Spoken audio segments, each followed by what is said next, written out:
बिस्मिल्लाहिर्रहमानिर्रहीम। अस्सलाम वालेकुम students and welcome to my channel easy math. Students, आज की इस वीडियो में हम स्टार्ट करेंगे एक्सरसाइज 5.1 डिटर्मिनेंट्स का चैप्टर है, चैप्टर नंबर 5 मैथमेटिकल मेथड की बुक। और आज हम स्टार्ट करेंगे एक्सरसाइज 5.1 को और क्वेश्चन नंबर 1 की तरफ चलते हैं। क्वेश्चन नंबर 1 में क्या है जी?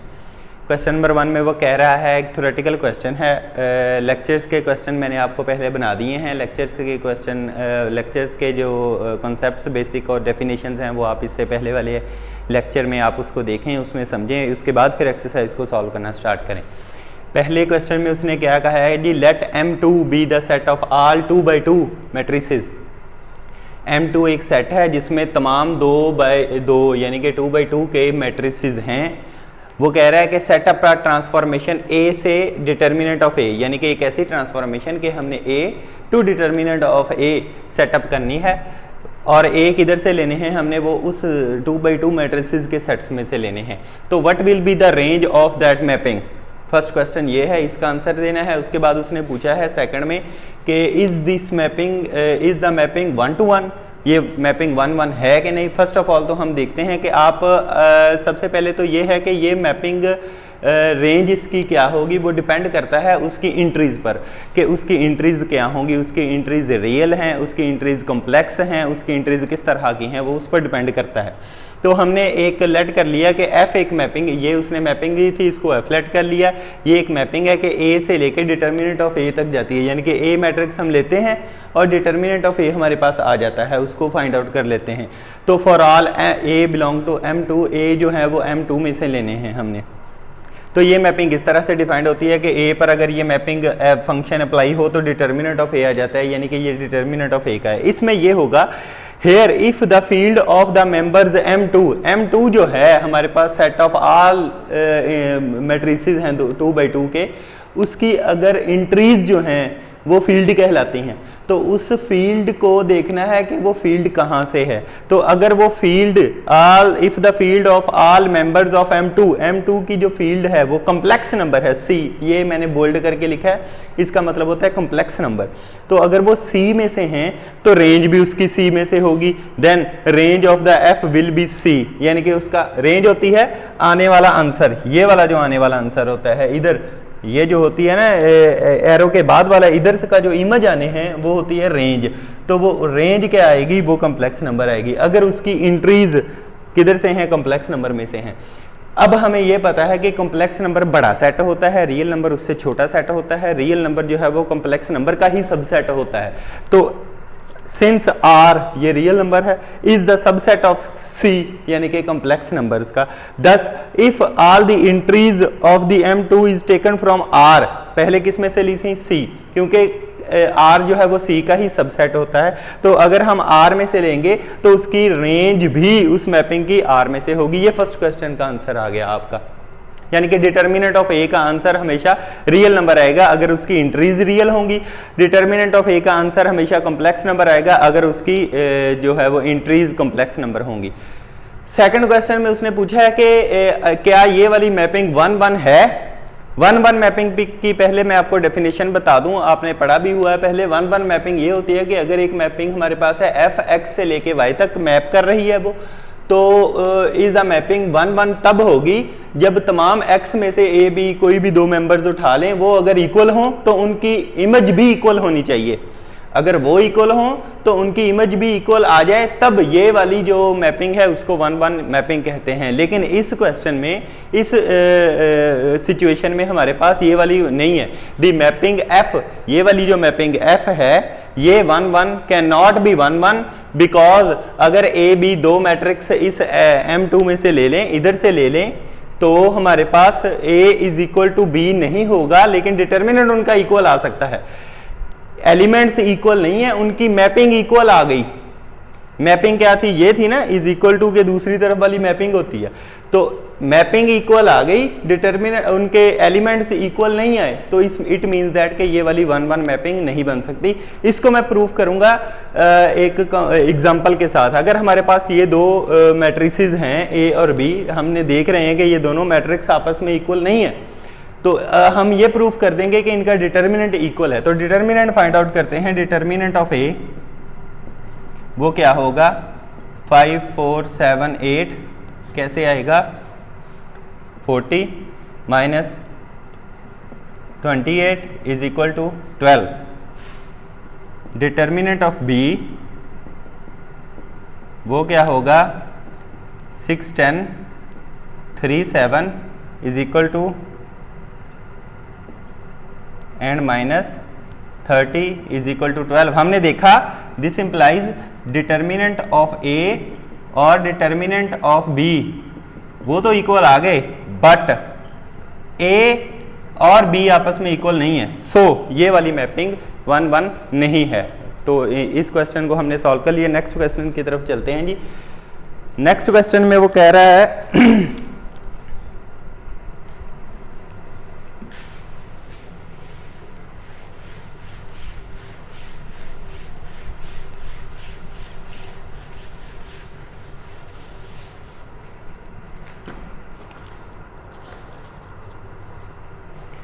क्वेश्चन नंबर 2 पार्ट नंबर 1 वो कह रहा है for all 2x2 matrices, for 2x2 matrices ए और बी हैं 2। आपने प्रूफ करना है which of the following equations hold, कौन सी इक्वेशन होल्ड करती है। नंबर 1 पहले उसे बताना है कि ये होल्ड करती है कि नहीं। Determinant of A plus B is equal to determinant of A plus determinant of B. वो कह रहा है ये इक्वल होते हैं कि नहीं। इसको इक्वल या प्रूफ या डिसप्रूफ करने के लिए मैं इसको एक एग्जांपल लूंगा। कोई एक एग्जांपल ले लेते हैं जी। We disprove it by taking counter example। Counter example लेंगे जी। काउंटर एग्जाम्पल कौन सी लेंगे ये देखें जी। लेट कर लेते हैं, let a is equal to 1 -4 3 5 और b is equal to let कर लेते हैं 2 1 0 6। तो हम पहले left hand side find out करेंगे, फिर right hand side find out करेंगे। देखेंगे कि वो दोनों इक्वल नहीं आएंगे तो हम कह लेंगे जनरली ये प्रूव नहीं करते हैं। तो हम पहले फाइंड आउट करेंगे determinant of a plus B. a plus B find out करेंगे, डिटर्मिनेंट a प्लस बी। तो determinant of a plus B करेंगे इधर a 1 -4 3 5 प्लस 2 1 0 6। इनको प्लस करेंगे पहले तो वो आ जाएगा 3 -3 3 11। इसका अगर हम डिटर्मिनेंट फाइंड आउट करें तो वो आ जाएगा 33 plus 9 is equal to 42। Similarly ये लेफ्ट हैंड साइड हमारे पास आ गई है। अब राइट हैंड साइड के लिए इन दोनों के अलग-अलग डिटर्मिनेंट लेने हैं और फिर उनको प्लस करना है। तो सबसे पहले तो हम करेंगे determinant of a plus determinant of b का मतलब क्या होगा। a का डिटर्मिनेंट 1 -4 3 5 प्लस b का डिटर्मिनेंट 2 1 0 6। a का डिटर्मिनेंट 5 प्लस 12 प्लस b का डिटर्मिनेंट 12 प्लस 0। इनको सॉल्व किया तो 17 प्लस 12 जिसका आंसर आया जी 29। अगर आपने देखा कि लेफ्ट हैंड साइड और राइट हैंड साइड दोनों इक्वल नहीं है, इट मीन्स दैट ये वाली आइडेंटिटी होल्ड नहीं करती। तो हम नेक्स्ट पार्ट की तरफ चलते हैं। सिमिलरली ये वाली आइडेंटिटी जनरल में भी होल्ड नहीं करती जनरली।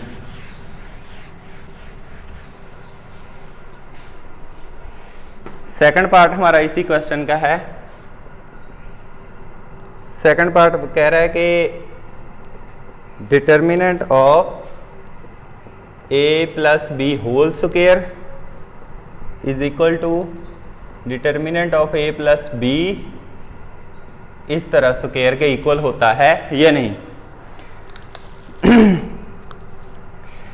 हमें सॉल्यूशन इसका कैसे स्टार्ट करेंगे, वी नो दैट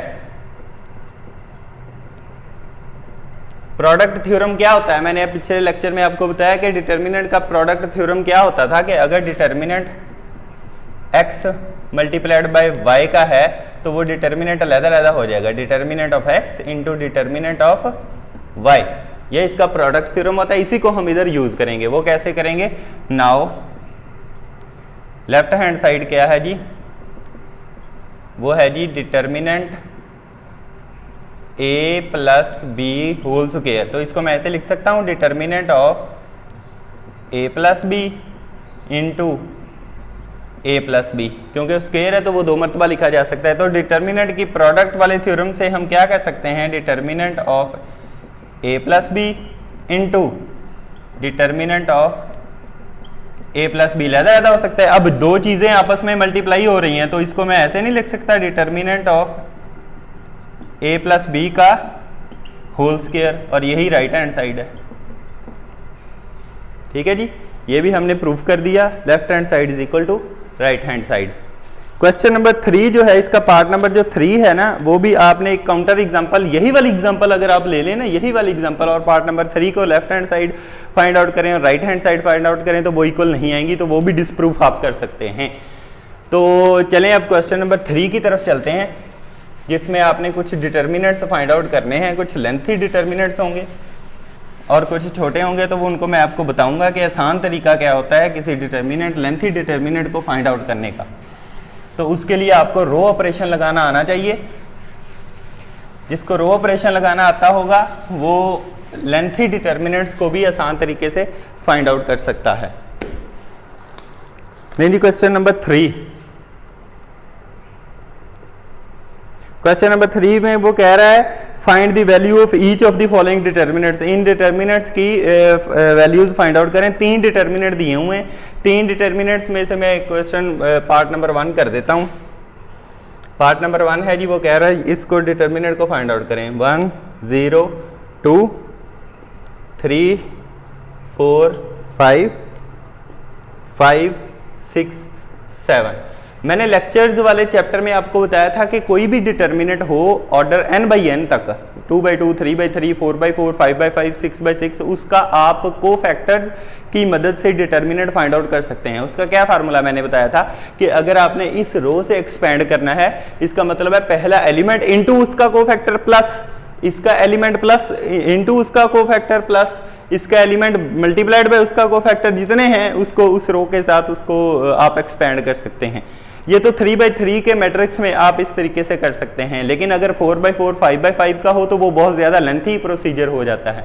तो आपको यही मैं कहूँगा कि आप रो ऑपरेशन लगाएं, और रो ऑपरेशन लगाने के बाद अगर ये वाला 1 है तो इसकी 1 की मदद से या तो नीचे वाली एंट्री सारी जीरो कर लें, या कॉलम ऑपरेशन लगा के ये वाली राइट हैंड साइड वाली सारी एंट्रीज जीरो कर लें। जब उस तरह जीरो करेंगे फिर इसको एक्सपैंड करें तो वो शॉर्ट हो जाएगा। कैसे शॉर्ट हो जाएगा देखें अभी, क्योंकि ये वाला 1 है, इसकी मदद से ये 0 है, तो साथ वाला ये 0 करना आसान है, तो एक ही रो कॉलम ऑपरेशन लगेगा। तो उसका कॉलम ऑपरेशन लगने के बाद ये क्या हो जाएगा, ये देखें। सॉल्यूशन इधर से स्टार्ट करते हैं। हमारे पास जो मैट्रिक्स डिटर्मिनेंट दिया हुआ है वो ये है। नहीं जी, इस 1 की मदद से ये वाला मैंने 0 करना है, तो इस पर कॉलम ऑपरेशन लगेगा बाय C3 माइनस 2C1। इसको 2 से मल्टीप्लाई करके C3 में से माइनस कर देना है, क्योंकि C1 एज इट इज रहेगा, C2 भी एज इट इज रहेगा। 2 से मल्टीप्लाई करवा के इसमें से माइनस किया 0, 2 से मल्टीप्लाई करवा के इसमें से माइनस किया -1, 2 से मल्टीप्लाई करवा के इसमें से माइनस किया -3। अब आप देखें कि इस पहली रो में एक एंट्री 1 है और बाकी एंट्री 0 हैं। अगर मैं इसको रो 1 के रिस्पेक्ट से एक्सपेंड कर दूं तो इसका क्या बनेगा, इसने बन जाना है फर्स्ट एंट्री इनटू उसका कोफैक्टर। कोफैक्टर क्या आ जाएगा जी, 4 -1 6 minus 3 plus second entry into उसका cofactor plus third entry into उसका कोफैक्टर। वो कोफैक्टर मैंने क्यों नहीं लिखे, क्योंकि ये जीरो है, जीरो की वजह से ये और ये सारे जीरो हो जाने हैं, तो रहेगा सिर्फ ये। तो एक्सपैंड जीरो करने का फायदा हमारे पास ये हो गया कि सिर्फ ये वाला हमारे पास एंट्री बच जाएगी, जिसके पास 1 है उसके साथ वाला कोफैक्टर बच जाएगा, बाकी सारी जीरो हो जाएंगी। तो इससे हमारा डिटर्मिनेंट निकालना आसान हो जाता है। तो ये वाली सारी एंट्री जीरो हो गई। इसका डिटर्मिनेंट देख लेते हैं, -12 plus 6 is equal to -6 answer आ गया जी इस डिटर्मिनेंट का, जो कि उसने कहा था। सिमिलरली आप 3/3 का कोई भी ऐसा मैट्रिक्स है जिसमें एक 1 मौजूद हो, तो उस 1 की मदद से बाकी एंट्रीज आप जीरो कर सकते हो, ताकि आपको डिटर्मिनेंट निकालना आसान हो जाए। अच्छा जी, सेकंड पार्ट इसका मैं आपको कर देता हूं ताकि आप गो थ्रू हो जाएं इसमें से। सेकंड पार्ट इसका क्या है जी, सेकंड पार्ट में वो कह रहा है 2 -1 1 3 2 4 -1 0 3। इसको आप कैसे करेंगे जी, इसमें आपने ढूंढना है कि 1 किधर है। तो ये वाला हमारे पास 1 है, इस 1 की मदद से ये वाली सारी एंट्रीज में अगर 0 बना दूं तो मुझे इस रो 1 से एक्सपेंड करने में कोई मुश्किल नहीं होगी इसको। तो इसको मैं अगर 1 की मदद से सारे को 0 बना दूं तो इस पर मैंने कॉलम ऑपरेशन लगाना पड़ेगा। कॉलम ऑपरेशन क्या लगाऊंगा, इसको 2 से मल्टीप्लाई करवा के इसमें से माइनस करूंगा, इसको वैसे ही इसमें प्लस कर दूंगा। तो C1 -2 C3 ये वाला हो गया, और C2 प्लस C3 ये वाला हो गया। C3 एज इट इज आ जाएगी। इसको 2 से मल्टीप्लाई करवा के माइनस किया 0, 2 से मल्टीप्लाई करवा के माइनस किया तो -5, 2 से मल्टीप्लाई करवा के माइनस किया तो -7। इसको वैसे ही इसमें से प्लस किया तो 0, इसको वैसे ही प्लस किया 6, इसको वैसे ही प्लस किया 3। अब आप देख रहे हैं कि रो 1 में 2 एंट्री 0 है, 1 एंट्री 1 है, तो रो 1 से एक्सपैंड कर देंगे इसको। तो रो 1 से एक्सपैंड करने का मतलब क्या है कि ये वाली एंट्री इंटू इसका कोफैक्टर, वो क्या आएगा मैं लिख देता हूं इस दफा। इसको और इसको डिलीट करने के बाद बाकी जो मैट्रिक्स बनता है उसका डिटर्मिनेंट लेना होता है, उसको बोलते हैं कोफैक्टर। माइनस ये वाली एंट्री इंटू इसका कोफैक्टर। ये माइनस कहाँ से आया, ये कोफैक्टर में से आया। कोफैक्टर की डेफिनेशन अगर आप देखें तो उसमें जो माइनर के डिटर्मिनेंट था उसके साथ एक चीज होती थी -1 की पावर i प्लस जे। तो वो -1 की पावर i प्लस जे इधर -1 ही बचेगी, क्योंकि इधर -1 की पावर i है 1 और j है 2, तो 1 + 2 3, तो -1 की पावर 3, तो माइनस बच जाती है। इसी तरह सेकंड एंट्री में, तो इसकी सेकंड एंट्री का क्या आएगा, -5 4 -7 3, और थर्ड एंट्री प्लस के साथ आएगी, उसमें +1 इंटू -5 6 -7 3। ये देखें, इसको और इसको डिलीट करने के बाद बाकी जो बचता है वो उसके पास लिख दिया। ये 0 आ जाएगा, माइनस ये 0 आ जाएगा, प्लस इसका डिटर्मिनेंट ले लेंगे -15 + 42। तो 42 में से अगर 15 को माइनस करें तो कितना आता है, 32 27। ले जी, ये सेकंड का आंसर आ गया। इसी तरह आपने थर्ड पार्ट कर लेना है। थर्ड पार्ट में आपने देखना है कि वो बाकी जो एंट्रीज हैं वो 0 कैसे बन सकती हैं। क्वेश्चन नंबर 4 की तरफ चलते हैं। क्वेश्चन नंबर 4 में जो है वो 4/4 के डिटर्मिनेंट आ गए हैं। तो 4/4 के डिटर्मिनेंट को निकालना भी अभी मैं आपको बताता हूँ। लेंथी डिटर्मिनेंट होते हैं, लेकिन वो भी इसी तरीके से बड़े आसान हो जाते हैं। तो आप कोशिश कीजिए कि रो या कॉलम ऑपरेशन लगा के ही डिटर्मिनेंट को फाइंड आउट कीजिए, आसान हो जाएगा काम। वरना अगर आप एक्सपेंड करने बैठ गए तो बहुत लेंथी प्रोसीजर हो जाएगा और आपके गलती के चांसेस ज़्यादा हैं।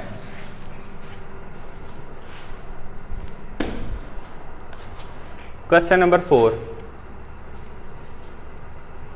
Part number 1।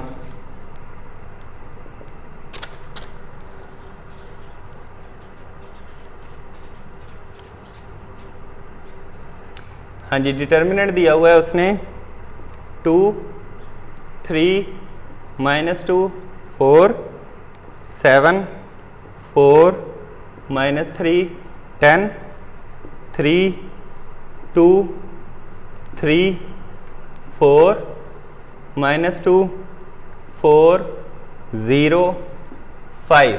इस डिटर्मिनेंट में अगर आप देखें तो आपके पास कहीं भी 1 नहीं है जिसकी मदद से आप बाकी रोज के एलिमेंट्स को या कॉलम के एलिमेंट्स को 0 बना सकें। तो इसमें सबसे पहले हमने 1 बनाना है। 1 को जब हम प्रोड्यूस कर लेंगे, पैदा कर लेंगे, तो वो 1 की मदद से या तो ऊपर वाली सारी एंट्रीज उस कॉलम की या फिर रो की सारी एंट्रीज को 0 बना लेंगे और फिर एक्सपेंड कर लेंगे उस कॉलम से या रो से जिसको हमने 0 बनाया है। तो इसको देखेंगे, इसमें अगर हम ये 3 है, ये 2 है, अगर इस 2 को इसमें से माइनस कर दूं तो 1 नहीं बन जाएगा। इट मीन्स दैट इस सारी रो C1 को मैं अगर R1 को R3 में से माइनस कर दूं तो इधर 1 आ जाएगा, बाकी जो एंट्रीज बनती हैं बनती रहें। तो इसका सबसे पहला कॉलम ऑपरेशन हम क्या लगाएंगे? सबसे पहले जो कॉलम ऑपरेशन लगेगा वो लगेगा R3 माइनस R1, R1 को R3 में से, तो 2 3 minus 2 4 as it is, 7 4 minus 3 10 as it is. अब R3 में फर्क आएगा, तो इसको इसमें से माइनस किया 1, इसको इसमें से माइनस किया -1, इसको इसमें से माइनस किया 5, इसको इसमें से माइनस किया 0। R4 भी एज इट इज आ जाएगी। अब ये 1 बन गया। इस 1 की मदद से या तो आप इस सारे कॉलम की बाकी एंट्रीज को 0 बना लें या इस 1 की मदद से इस रो की बाकी एंट्रीज को 0 बना लें। ये आप पर डिपेंड करता है आपने कैसे करना है। तो मैं करता हूं इस 1 की मदद से बाकी सारी जो एंट्रीज हैं इस कॉलम की उनको 0 बना लेता हूं रो ऑपरेशन लगा के, क्योंकि मैंने कॉलम की एंट्रीज को 0 बनाना है तो रो ऑपरेशन लगाना पड़ेगा मुझे। तो इस 1 की मदद से मैं कैसे बना सकता हूं उनको 0? इस 1 को 2 से मल्टीप्लाई करवाऊंगा तो इसमें माइनस करूंगा, यानी कि R1 माइनस 2 R3। इसी तरह 7 से मल्टीप्लाई करवाऊंगा तो इसमें माइनस करूंगा R2 माइनस 7 R3। इसको 2 से मल्टीप्लाई करवा के इसमें प्लस करूंगा तो R4 plus 2 R3। R3 as it is आ जाएगी, क्योंकि वो उसमें फर्क नहीं पड़ेगा, फर्क पहले वालों में पड़ता होता है, 1 में, 2 में और 4 में। अच्छा जी, 2 से मल्टीप्लाई करवा के इसमें माइनस किया 0, 2 से मल्टीप्लाई करवा के इसमें माइनस किया 5, 2 से मल्टीप्लाई करवा के इसमें माइनस किया -12, 2 से मल्टीप्लाई करवा के इसमें माइनस किया कोई फर्क नहीं। 7 से मल्टीप्लाई करवा के माइनस किया 0, 7 से मल्टीप्लाई करवा के माइनस किया तो 11, 7 से मल्टीप्लाई करवा के माइनस किया 35 और 3, 35 और 3 -38, इसका कोई फर्क नहीं पड़ेगा।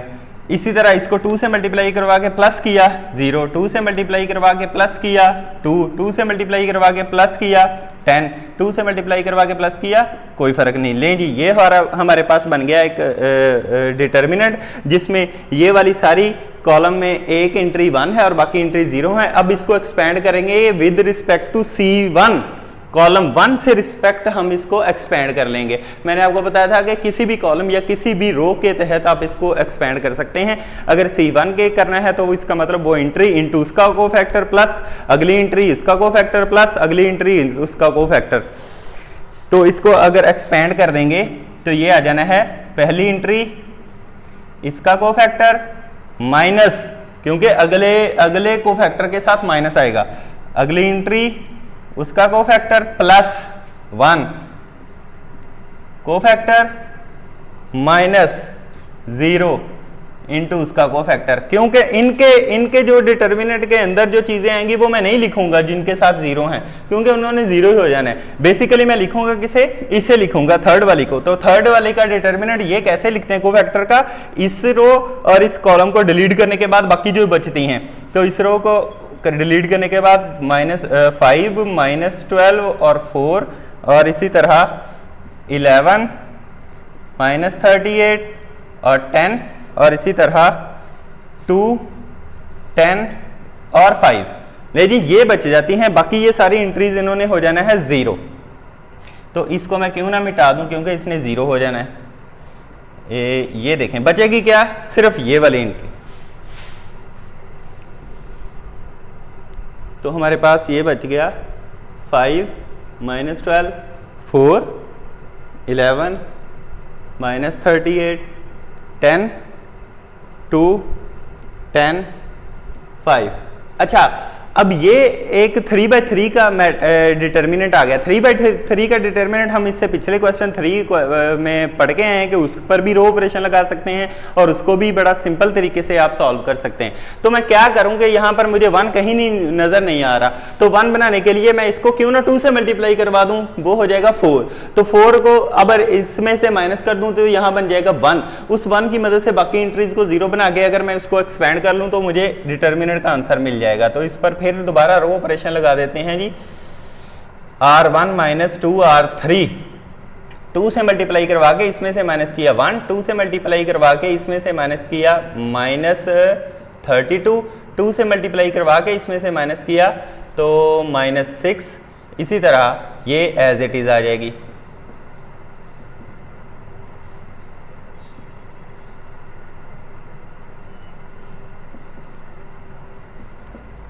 अब इस 1 की मदद से आप नीचे वाली एंट्रीज को 0 बना ले तो सिंपली तौर पर आपका आंसर जो है वो सिंपल हो जाएगा, आसान हो जाएगा। तो वो कैसे कर सकते हैं, वो रो ऑपरेशन लगेगा।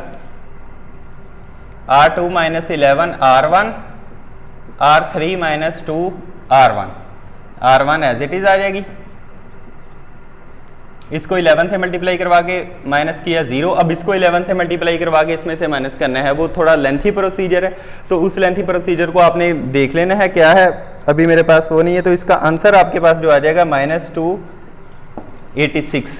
सिंपली ये पिछले क्वेश्चन नंबर 3 की तरह आप इसको सॉल्व कर सकते हैं। तो ये वही इसका आ जाएगा, या फिर आप डायरेक्टली इसको आप खोल भी सकते हैं, इसको डायरेक्टली आप एक्सपेंड भी कर सकते हैं उसके कोफैक्टर्स की मदद से। ये फर्स्ट वाला इंटू इसका कोफैक्टर, सेकंड वाला इंटू इसका कोफैक्टर, थर्ड वाला इसका कोफैक्टर, तो उसके बाद वो उसको जब एक्सपेंड करेंगे डिटर्मिनेंट्स के हिसाब से तो वो आपका -286 आंसर आएगा। सिमिलरली इसके क्वेश्चन जो है वो काफ़ी सारे क्वेश्चन, इसके 5-6 क्वेश्चन हैं इस अपना पार्ट क्वेश्चन नंबर 4 के 5-6 पार्ट्स हैं। तो इनमें से एक पार्ट और मैं कर देता हूँ, पार्ट नंबर 3।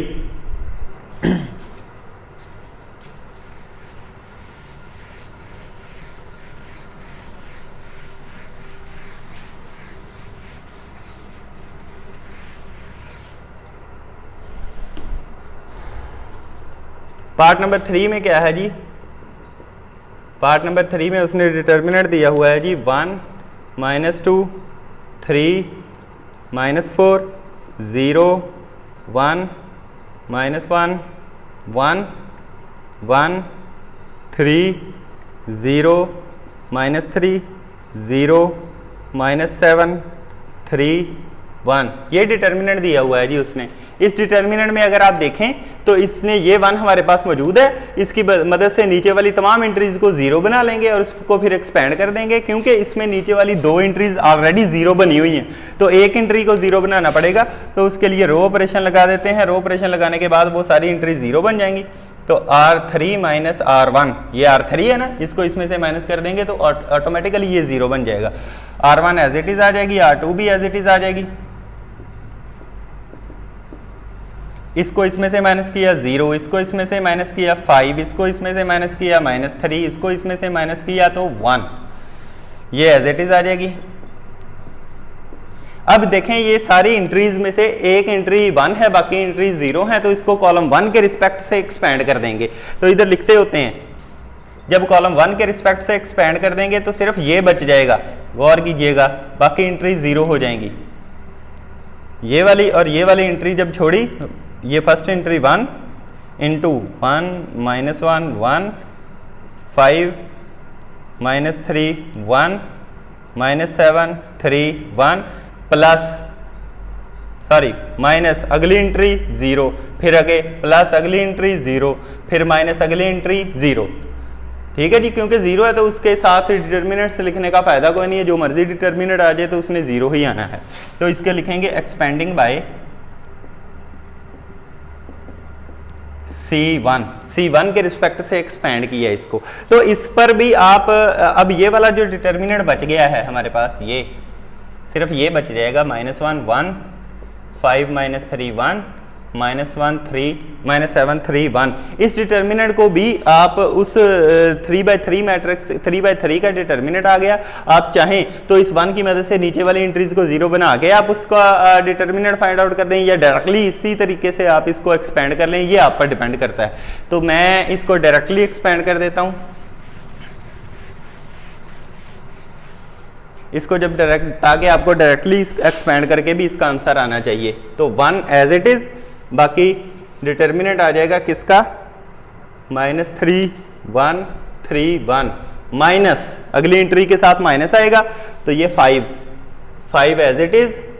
आगे डिटर्मिनेंट इस 5 वाली रो को और कॉलम को डिलीट करके -1 1 3 1 प्लस -7 अगली एंट्री, और इसका डिटर्मिनेंट इसको और इसको डिलीट करके -1 1 -3 और 1।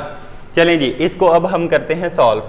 -3 -5 इंटू -1 -3 -7 इंटू -1 +3, ये हो जाना है जी -6 -5 इंटू -4 -7 इंटू 2 -6 प्लस 20 -14। तो इसको जब सॉल्व किया ये आ गया जी 20 - 20 = 0। इसका आंसर क्वेश्चन पार्ट नंबर 3 का 0 आ रहा है। तो सिमिलरली स्टूडेंट्स, आपके इस क्वेश्चन नंबर 4 के 6 पार्ट हैं, आपने सिमिलरली यही वाला प्रोसीजर अप्लाई करना है और 6 के 6 पार्ट आपने सॉल्व कर लेने हैं। 4/4 डिटर्मिनेंट्स को इस तरह आप फाइंड आउट कर सकते हैं। चलें जी, नेक्स्ट क्वेश्चन की तरफ चलते हैं। नेक्स्ट क्वेश्चन में ये है जी, थोड़े से टेक्निकल क्वेश्चंस हैं, वो ज़रा गौर से समझिएगा आप। उसने कहा है कि एक्सपैंड किए बगैर उसमें सारी प्रॉपर्टीज लगेंगी। मैंने आपको लेक्चर नंबर 1 में ना प्रॉपर्टीज भी करवाई हुई हैं, आपको याद होंगी। तो अगर आपने नहीं देखी तो पहले लेक्चर नंबर 1 अच्छे तरीके से देख लीजिए, ताकि वो प्रॉपर्टीज आपको आ जाएं, और उसके बाद फिर आप एक्सरसाइज को सॉल्व करना स्टार्ट कीजिए।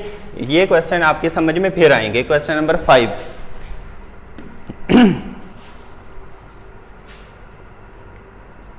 क्वेश्चन नंबर 5 का है जी, विदाउट एक्सपेंडिंग शो दैट, आपने शो करना है इन 3 पार्ट्स को। क्वेश्चन नंबर 5 के 3 पार्ट्स हैं, आपने शो करना है कि आप एक्सपेंड करने के बगैर शो करें। क्या शो करना है जी, ये वाला ABCDEFGHK is equal to proof करना है EBHDAGFCK।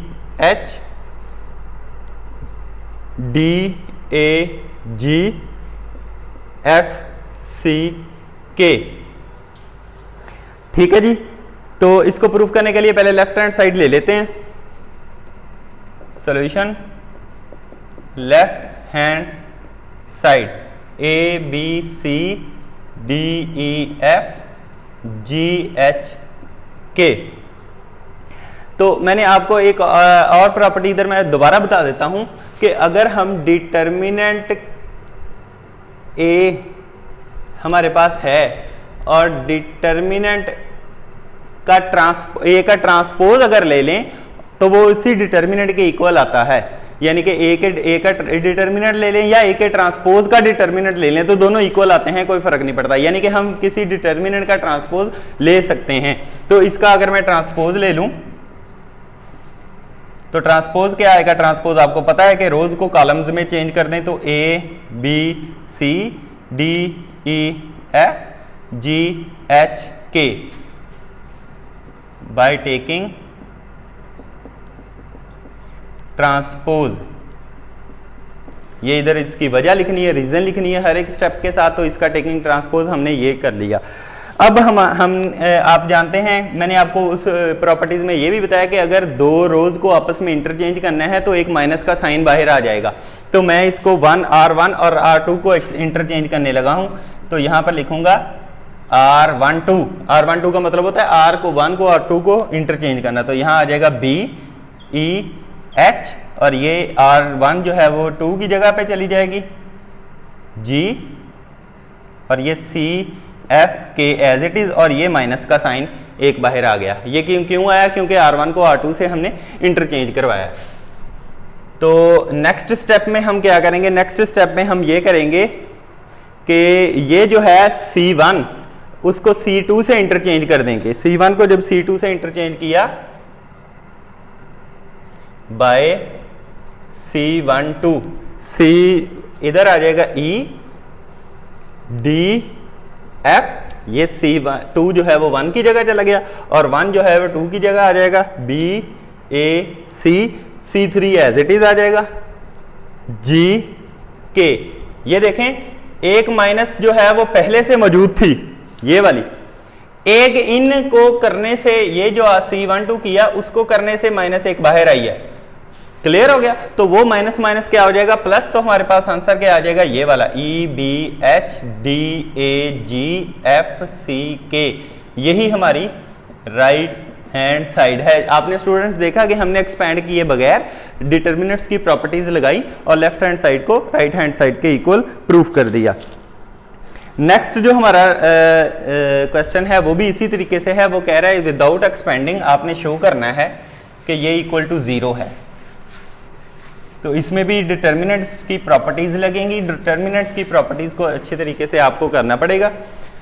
वो क्या है जी? सबसे पहले देखते हैं जी, नेक्स्ट क्वेश्चन है क्या सेकंड पार्ट इसका, किसको प्रूफ करना है जी? 0 A B minus A 0 C minus B minus C 0, इस सारे का आंसर 0 आना चाहिए विदाउट एक्सपेंडिंग। एक्सपेंड नहीं करना आपने, एक्सपेंड किए बगैर इसको बताना है कि इस सारे का आंसर 0 आता है। तो मैं क्या करता हूं, लेट कर लेते हैं, लेट कर लेते हैं। कोई भी डिटर्मिनेंट होता है ना उसको इस तरह इस साइन से आप लेट कर सकते हैं। डेल्टा का साइन एक होता है, डेल्टा का साइन ट्रायंगल टाइप एक साइन होता है, उसको लेट कर सकते हैं। तो ये क्या है? 0 A B minus A 0 C minus B minus C 0, ये लेट कर लिए जी हमने। इसको लेट करने के बाद हम क्या करते हैं कि जी इसका ट्रांसपोज ले लेते हैं, क्योंकि हम ट्रांसपोज किसी डिटर्मिनेंट का ले सकते हैं। टेकिंग ट्रांसपोज, तो ट्रांसपोज जब लेंगे तो 0 A B ये आ जाएगा, माइनस A 0 C ये आ जाएगा, और माइनस B और माइनस C और 0 ये आ जाएगा। अब हम अगर मैंने आपको बताया था उन प्रॉपर्टीज में मैंने आपको बताया था कि अगर किसी एक रो में या किसी एक कॉलम में कोई चीज कॉमन आ रही है तो वो आप किसी एक सिर्फ एक रो में से वो बाहर निकाल सकते हैं। मैट्रिसेस में ये होता था कि सारे के सारे मैट्रिक्स की एंट्रीज में अगर कोई चीज कॉमन है तो वो सभी में से बाहर निकलती है, लेकिन इस डिटर्मिनेंट्स में ये होता है कि एक रो में से कोई चीज आप बाहर कॉमन निकाल सकते हैं। तो हमने इस एक रो में से माइनस अगर बाहर निकालनी है तो इस रो में से अलहदा निकालेंगे, एक इस रो में से अलहदा निकालेंगे, इस रो में से अलहदा माइनस निकालेंगे। तो मैं तीनों में से -1 -1 -1 तीनों रोज में से एक एक माइनस बाहर कॉमन निकाल लेता हूं। जब इस रो में से माइनस बाहर आएगी तो ये आ जाना है 0, ये A बन जाना है क्योंकि माइनस बाहर आ गई, ये B बन जाना है। इसी तरह इस रो में से जब माइनस बाहर निकाली तो ये माइनस A बन जाना है, ये 0 का 0 और ये C बन जाना है। इस रो में से जब निकाली तो माइनस B माइनस C और ये 0 बन जाना है। अब इन माइनसेस को देखेंगे कि ये क्या बन जाएंगे, 3 माइनसेस हैं तो minus minus plus, plus minus minus बच जाएगी। तो इज इक्वल टू क्या आ जाएगा, माइनस ऑफ दिस डिटर्मिनेंट। कौन सा बचा हमारे पास, ये वाला 0 A B minus A 0 minus C minus B minus C और 0। ये क्या है, ये तो हमने शुरू में लेट किया है कि ये तो डेल्टा के इक्वल है। सिमिलरली वही आ गया सेम। अगर मैं इसको इधर हमारे पास लेफ्ट हैंड साइड पे क्या चलता आ रहा है, डेल्टा। लेफ्ट हैंड साइड पे क्या है, डेल्टा, और राइट हैंड साइड पे देखा तो वहां भी एक माइनस डेल्टा बन गया। वो वाला माइनस डेल्टा इधर आगे प्लस डेल्टा हो जाएगा, तो delta plus delta is equal to क्या बच जाएगा, 0। तो ये हो गया 2 डेल्टा इज इक्वल टू 0। तो 2 उधर जाके डिवाइड हो गया या 2 खत्म हो गया, तो डेल्टा इज इक्वल टू क्या आ गया, 0। तो डेल्टा हमने किसको कहा था, हमारे क्वेश्चन को कहा था, तो वो हमारा determinant is equal to 0 proof हो गया। तो ये इसका सेकंड पार्ट है। सिमिलरली थर्ड पार्ट देखते हैं जी, इसका क्या है।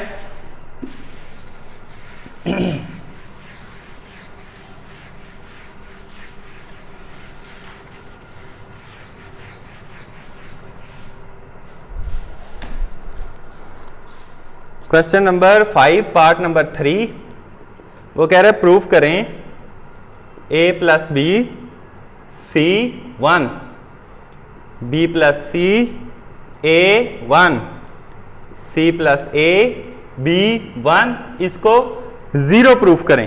तो इसको 0 प्रूफ करने के लिए मैं लेफ्ट हैंड साइड ले लेता हूं, उस पर कोई कुछ ऐसे ऑपरेशन लगाऊंगा एक्सपेंड किए बगैर कि वो मुझे 0 मिल जाए। तो इसको सोल्यूशन स्टार्ट करते हैं जी। इसका लेफ्ट हैंड साइड मैंने ले ली, वो क्या है जी a plus B B plus C C plus A C A B 1 1 1। तो मैं क्या करता हूं, इस ये जो हमारी पास कॉलम 1 है इसको मैं कॉलम 2 को C1 में ऐड कर देता हूं। क्या होगा C1 प्लस C2 कर देता हूं। तो जब इसको मैंने इसमें ऐड किया तो ये बन जाना है a plus B plus C. A plus B पहले से था, वो c आगे प्लस हो गया। सिमिलरली नीचे वाला दूसरे वाला क्या बन जाना है, ये b प्लस सी पहले से था, a आ गया, तो इसको भी मैं a प्लस बी प्लस सी लिख सकता हूं। इसी तरह c और a पहले से था, b आगे प्लस हो गया, तो ये भी a प्लस बी प्लस सी बन जाता है। बाकी सारे कॉलम्स एज इट इज वैसे रहेंगे क्योंकि उन पर हमने कोई ऑपरेशन नहीं लगाया। अब मैंने आपको एक और चीज पिछले क्वेश्चन में ये भी बता के आया हूं कि किसी एक कॉलम में से या किसी एक रो में से कोई अगर चीज कॉमन आ रही है तो उसको आप बाहर निकाल सकते हैं। तो अगर आप देखें तो C1 जो है हमारा, इसमें तीनों में a plus B plus C, A plus B plus C, A plus B plus C, तीनों में से कॉमन आ रहा है। तो मैं इसको कॉमन ले लेता हूं, a प्लस बी प्लस सी बाहर आ गया, अंदर क्या बच गया, जब इसमें से कॉमन है यहाँ 1 बच गया, 1 बच गया, 1 बच गया, तो ये C A B as it is 1 1 1 as it is. अब आपको पता होना चाहिए, मैंने डिटर्मिनेंट की प्रॉपर्टीज में मैंने पीछे बताया था कि अगर दो रोज या दो कॉलम्स आपस में एक जैसे आ जाएं, आइडेंटिकल का मतलब होता है एक जैसे, अगर वो एक जैसे आ जाएं तो उस डिटर्मिनेंट का आंसर 0 आता है। तो इसको अगर आप देखें C1 और C3 दोनों एक जैसे हैं, उसकी इंट्रीज भी 1 1 1 है, उसकी इंट्रीज भी 1 1 1 है, तो इसको आप लिख सकते हैं a plus B plus C as it is. तो इसका सारे का आंसर 0। इसकी वजह लिखेंगे एज C1 जो है वो C3 के इक्वल है, तो इस सारे डिटर्मिनेंट का आंसर भी 0 आ गया। तो हमने एक्सपेंड किए बगैर इसको डायरेक्टली 0 प्रूफ कर दिया। तो ये था students question number 5। Question number 5 करने के बाद हम क्वेश्चन नंबर 6 इंशाल्लाह नेक्स्ट पार्ट में करेंगे। नेक्स्ट पार्ट में देखेंगे कि क्वेश्चन नंबर 6 पर कौन कौन सी कैसी कैसी प्रॉपर्टीज लगती हैं। आपने देखा कि हमने डिटर्मिनेंट की प्रॉपर्टीज लगाई और विदाउट एक्सपेंशन कुछ क्वेश्चंस को हमने सॉल्व किया, और आपने इससे पहले देखा कि हमने 3x3 डिटर्मिनेंट को रो ऑपरेशन लगा के, 4x4 डिटर्मिनेंट को रो ऑपरेशन लगा के हमने सॉल्व किया। अगर आपको वीडियो अच्छी लगी हो तो मेरे चैनल को सब्सक्राइब कीजिए और कमेंट्स में अपना फीडबैक लाजमी कीजिए, वीडियोज़ को लाइक कीजिए। इंशाल्लाह मिलते हैं नेक्स्ट पार्ट में। अल्लाह हाफिज़।